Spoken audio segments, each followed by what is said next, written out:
Hello, future engineers, subscribers, viewers, and students. There is another video in hydraulics, and this series of problems are problems given civil engineer license or exam problems in hydraulics. I hope that through this video, your preparations in your board exams will be that intense and rigid, and I hope that you will or you can increase your knowledge, your skills in hydraulics. So here is the first problem. A vertical jet of water supports a load of 200 newtons at a constant vertical height of 12 meters from the tip of the nozzle. The diameter of the jet is 25 millimeters. Find the velocity of the jet at the nozzle tip. So if you want to know the formula, or if you want to verify the formula, you look at my playlist in fluid mechanics and hydraulics. The derivation is there. So F, when the plate is held fixed, is density area velocity square, where V is the velocity before uh, hitting or impinging the plate. So it is the velocity just before hitting the plate, which is 12 meters above. So since V square, or final velocity square, equals VOY square minus 2GY, where VOY is the velocity at the nozzle tip, we call this V sub n, and V is the velocity 12 meters above the nozzle tip. Y is 12 meters. So V square equals Vn square minus 2g times 12. So let's just leave this equation. We will have the relationship between V and Vn. So force is 200, density of water 1000. Area before hitting the plate is not yet known, but can be computed or expressed theoretically because of the continuity equation. And V is the velocity, which is this defined by this equation. So 200 equals 1000 pi over 4 times diameter square times V square. This diameter is the diameter 12 meters above the nozzle tip. So expressing d square V square, it is equal to 0.25465. D is in meter, of course.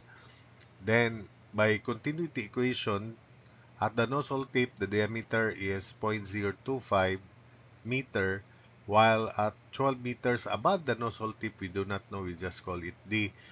Pi over 4 can be cancelled, so I'll just use 0.025 square V sub n equals diameter square V sub, it is V. So 0.025 square Vn equals D square D square V. So that we replace d square v here, d square v times v, this is d square v times v. So 0.025 square vn times v equals 0.25465. So from here, we can relate v in terms of vn.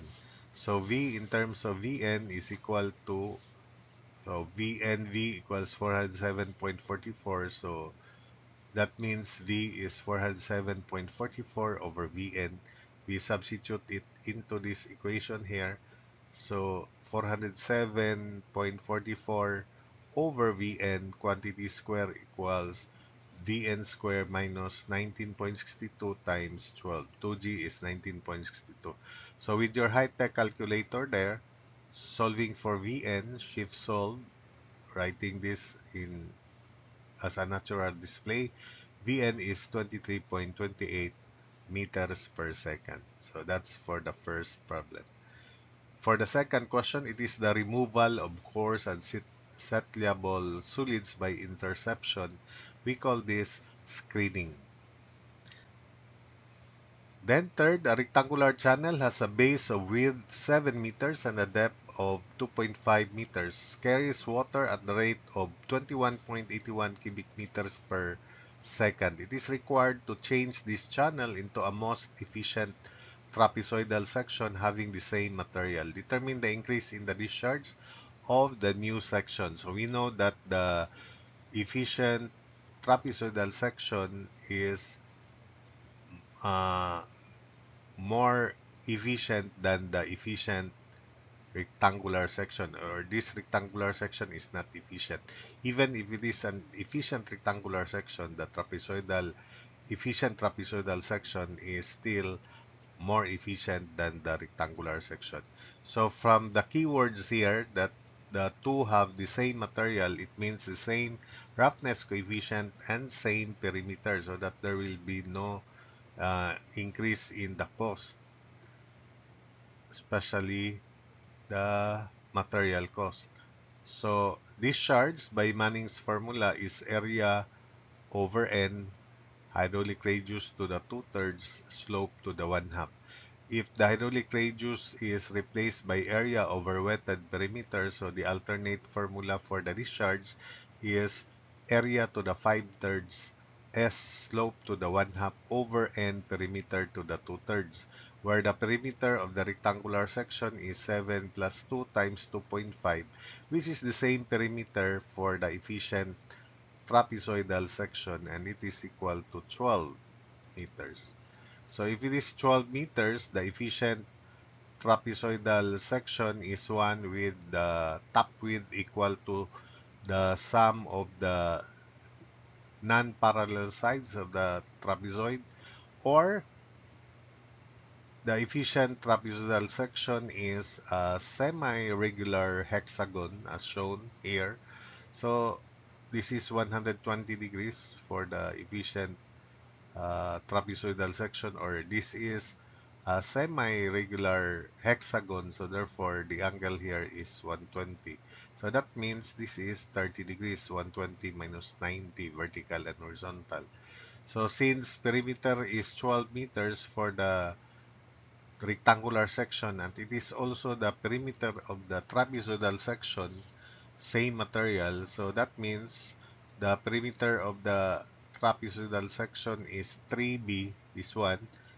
So if we equate that to 3b, that means b is 4 meters.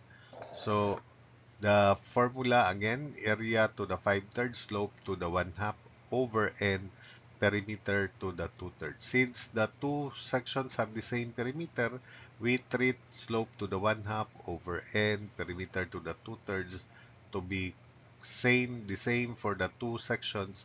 So I'll just call that K. The general formula for the discharge therefore is K, area to the 5/3.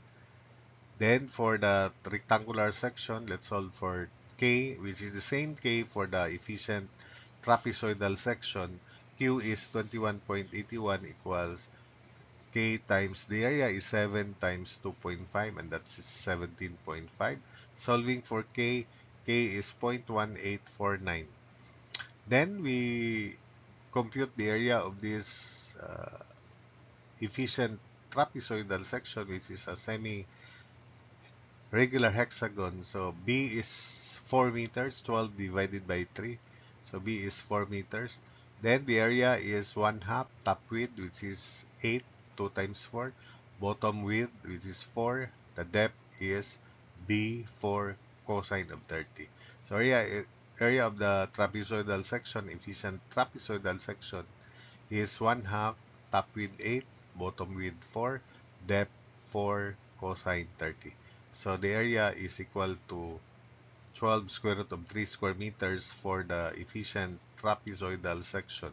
We then substitute into this formula where K is 0.1849 times quantity 12 square root of 3 to the 5/3. So the discharge for the efficient trapezoidal section is equal to 29.05 cubic meters per second.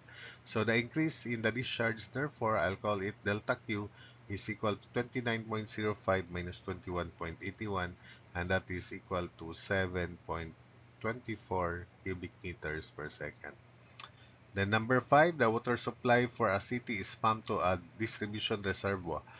The pumping rate is 600 cubic meters every 4 hours. The estimated water requirements every 4 hours are shown in the table. So what is the maximum requirement from the reservoir? There's no requirement from the reservoir if the supply or pumping rate is greater than that of the demand. Like for instance, for the first 4 hours, 200, the demand is only 400, the pumping rate is 600. So the pumping rate can supply the community uh, more conveniently because it is greater. At 800, so there's reservoir requirement, which is 800 minus 600, so 200. Then at 20 hours, there's none. 500 is less than 600, as well as at the 24th hour. So since the maximum demand occurs here at the 12th hour, so the maximum reservoir requirement therefore is 1100 cubic meters minus 600, and that is equal to 500. Sorry, before that, number 4, it is the increased pressure developed on impact with a pitot tube as a result of localized kinetic energy to zero. So we call that stagnation pressure. Then number 5, as I mentioned, the maximum requirement from the reservoir is 1,100 minus pumping rate 600. So it is 500 cubic meters. So that's it for this video.